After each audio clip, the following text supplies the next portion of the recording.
Well, it's nearly the last day of January, so it's not too late for January deer fails. Right, Dylan? Nope. Still got it. So, you know, you just get busy.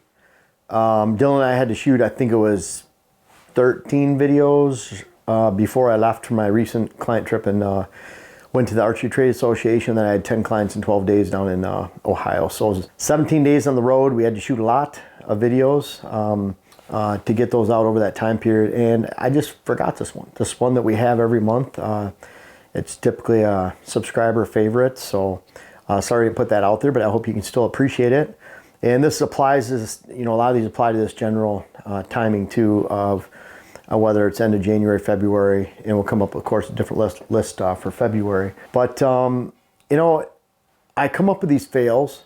I come up with top 5 deer fails, mistakes, whatever it might be for different worst habitat improvements. I come up with those because when we're going around looking at client properties and we're scouring woods, we're looking at habitat improvements, we're discussing improvements with clients, what's worked, what's not. You start to see the same things over again. I've worked on well over 1,100 clients. By the end of this year, it'll be close to 1,200 clients right around there since 2005. And even Dylan, we were just talking, he'll go to his 25th state that he's worked in by the end of this year in 2022. So I think combined by then, Dylan and I will have worked in well over 30 states combined between the two of us. And so we get out, we get to see a lot of these. And so when we see these fails, and a lot of times it's not just 1 or 2 or 3 clients talking about these fails, it's over and over again, we get to see the same things. And one of the best ways to learn is from other people's mistakes. So that you don't make them, for one thing, but so that you can see this didn't work, I don't want to do this. And so that's one of the main things. The mistakes are many, especially in the deer habitat industry, deer habitat world, deer hunting world. You have something every month that you could be doing wrong, and hopefully you're on the right path. A lot of times you just do the opposite of these and you'll find success. But number 1, shed hunting too early. Can't wait to get out to the woods. I can't wait either. My temptation, we have deer that have both antlers dropped, and we have for at least 2 to 3 weeks now in early January. 10th of January, whatever it might have been, 5th of January, you first saw a buck with no antlers. We've had some half racks. We still have a lot carrying, both of them. Bottom line, if we go out too early right now, we're going to spook deer. There's some areas we could go for a walk in our cornfield right by the house here, but they're not going anywhere. We don't even have woods here. Squirrels aren't going to chew them this far away from the woods. And so, which is another side note I'll just mention really quick.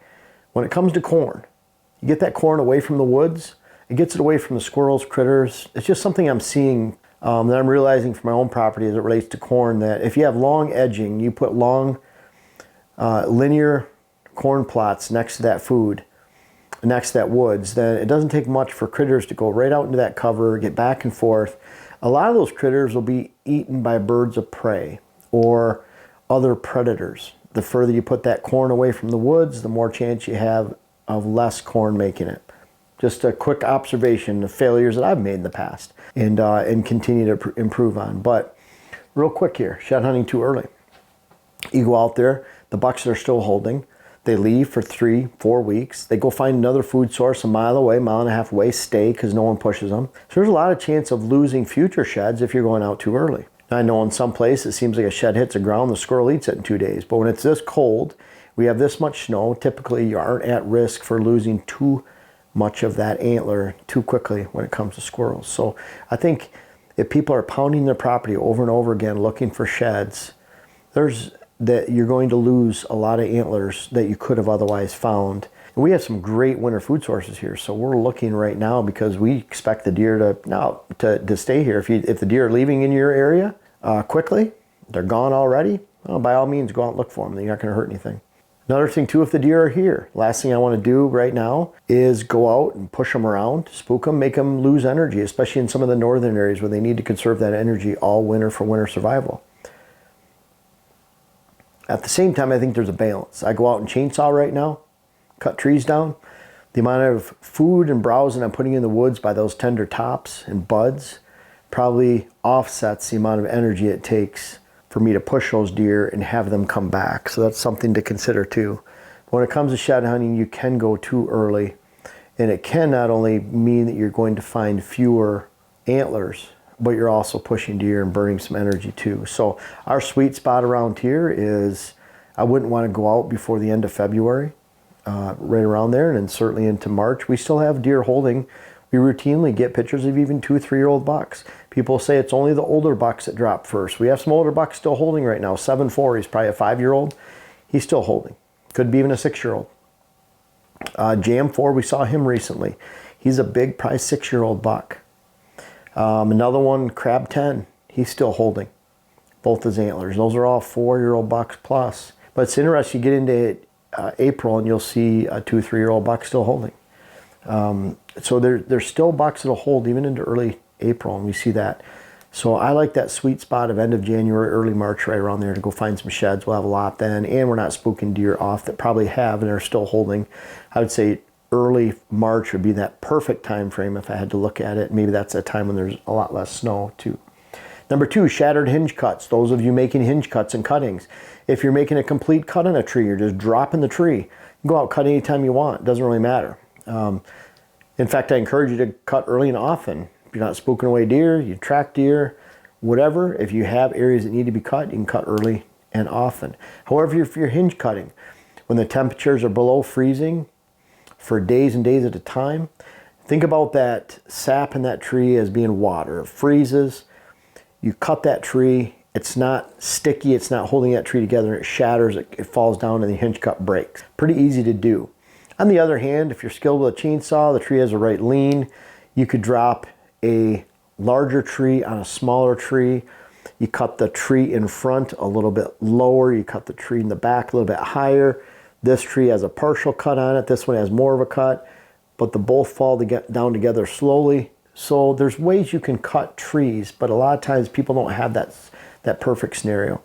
When I go out to cut this time of year, I'm looking for complete cuts, and then I'm looking for hinge cut opportunity if there are some.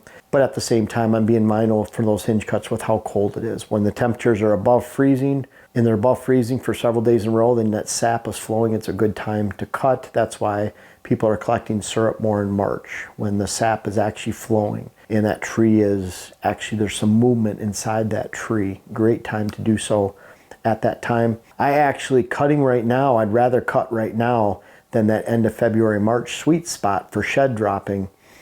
I can afford to kick a few deer off right now and have them come back within the next month or over that next 4 or 5 week time period, especially with those cuttings and that food source and that browse that would be available. So not necessarily a bad time to cut early, especially when those deer are dropping sheds late.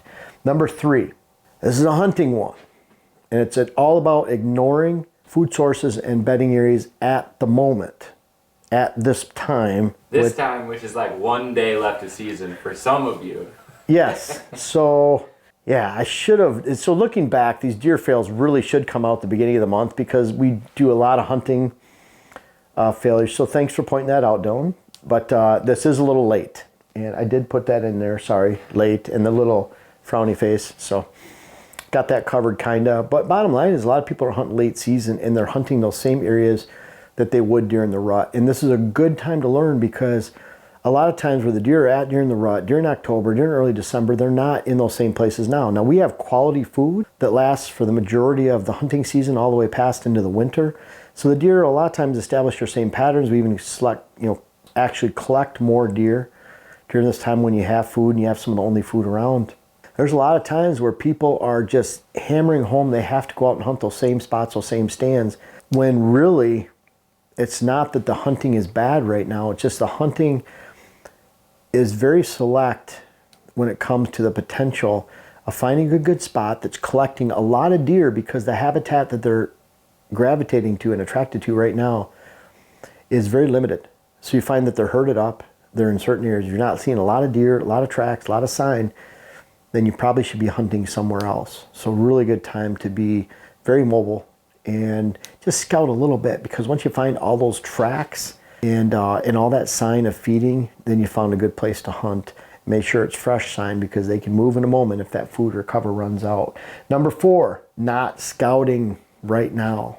Right now, right after the season, is the best time to scout for the year. It's a great time to see deer tracks in the snow. You can still look at scrapes and rubs, at least scrapes and broken branches and rubs above the snow line. It used to be when I was out running my beagles in the UP of Michigan, the snow depth in that snowpack would get about 40 inches deep. That would be layered snow of about 160 inches. But it would get down to the point where I'd really literally have to look like a tine mark on that tree, like a tamarack up there, a jack pine. I'd go over to with my snowshoe, push the snow down right next to that and look for a rub. A lot easier to see this time of year before the total depth accumulations where there's so much snow it's over the rub line, if that even happens in your area. Now, bottom line, it's a great time to see sign and what happened just not that long ago.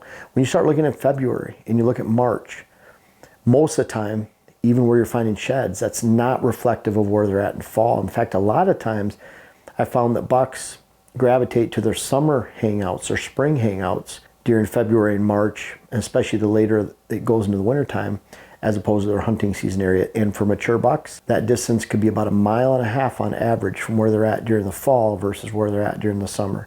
A lot of bucks go back to their summer ranges. And I've even had people tell me in Wisconsin where we hunt, 1.5 miles away, a guy named Paul in Minnesota, he pointed out, we find a lot of the sheds that you guys are killing and we see those bucks all summer long, and then they're over on your land where you hunt in the fall.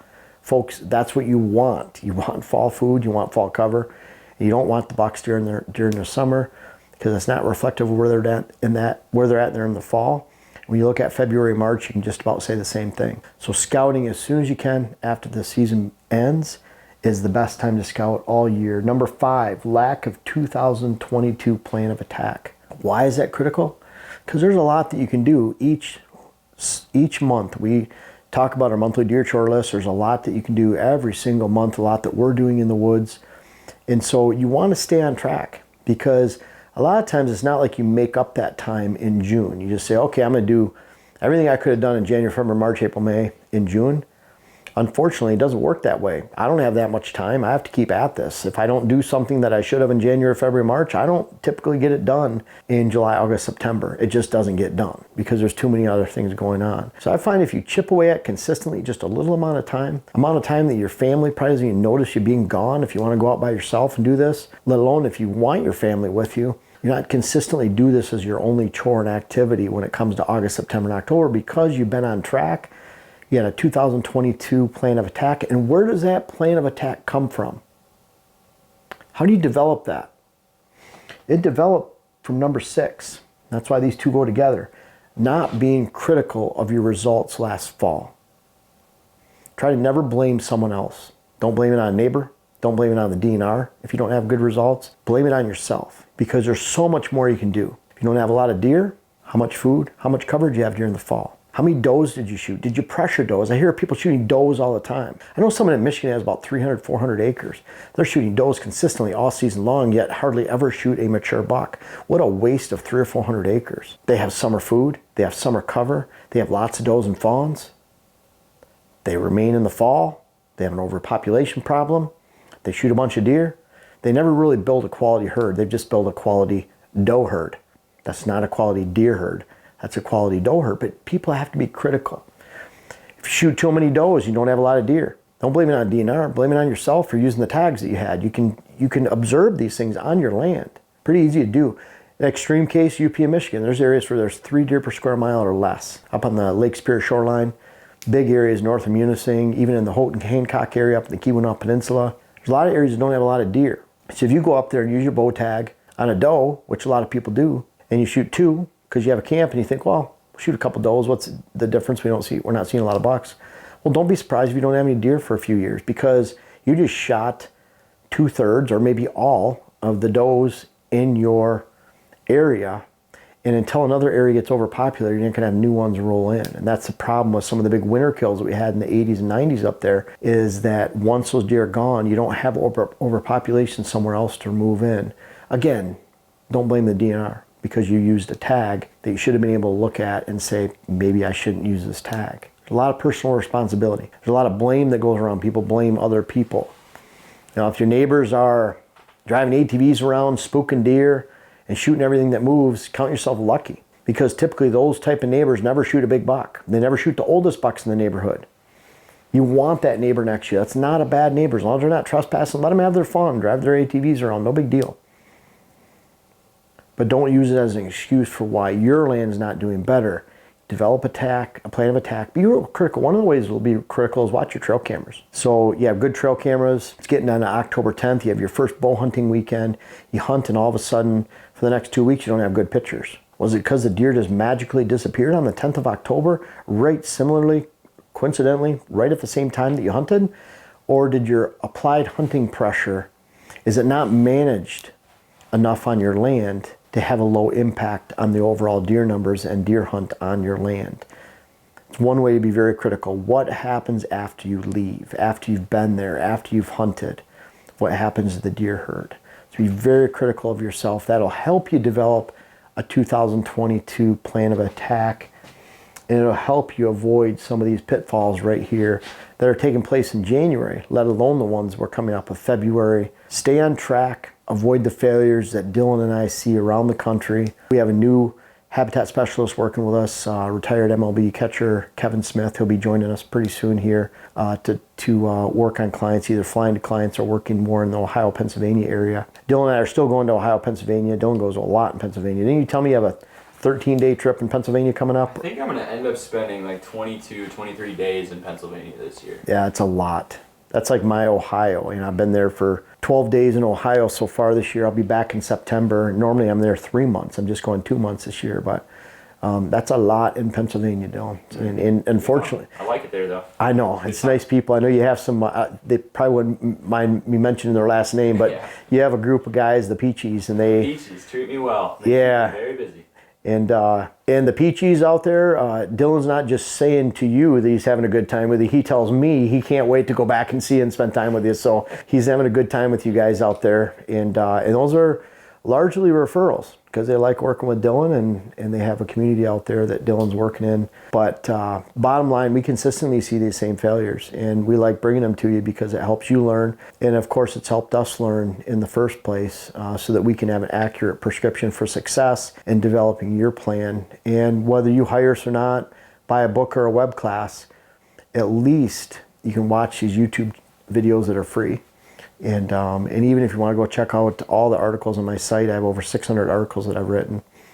But bottom line, other people's failures hopefully aren't yours, and they offer a great resource for you to learn to make sure you're on the right track in 2022 and beyond. Folks, I want to make sure you check out my web class video series, whether it's how to design your food plot program or how to design your property in general. And we have a new one coming out that'll be how to hunt the rut. But these bucks back here are a testament. Some of these bucks go back to 93. They're even in different states. I urge you to check out those web classes that you can help yourself, help your land, help your hunt. The link is in the description. And also for those that have tried them out, I encourage you to offer some feedback in the comments below. Thank you.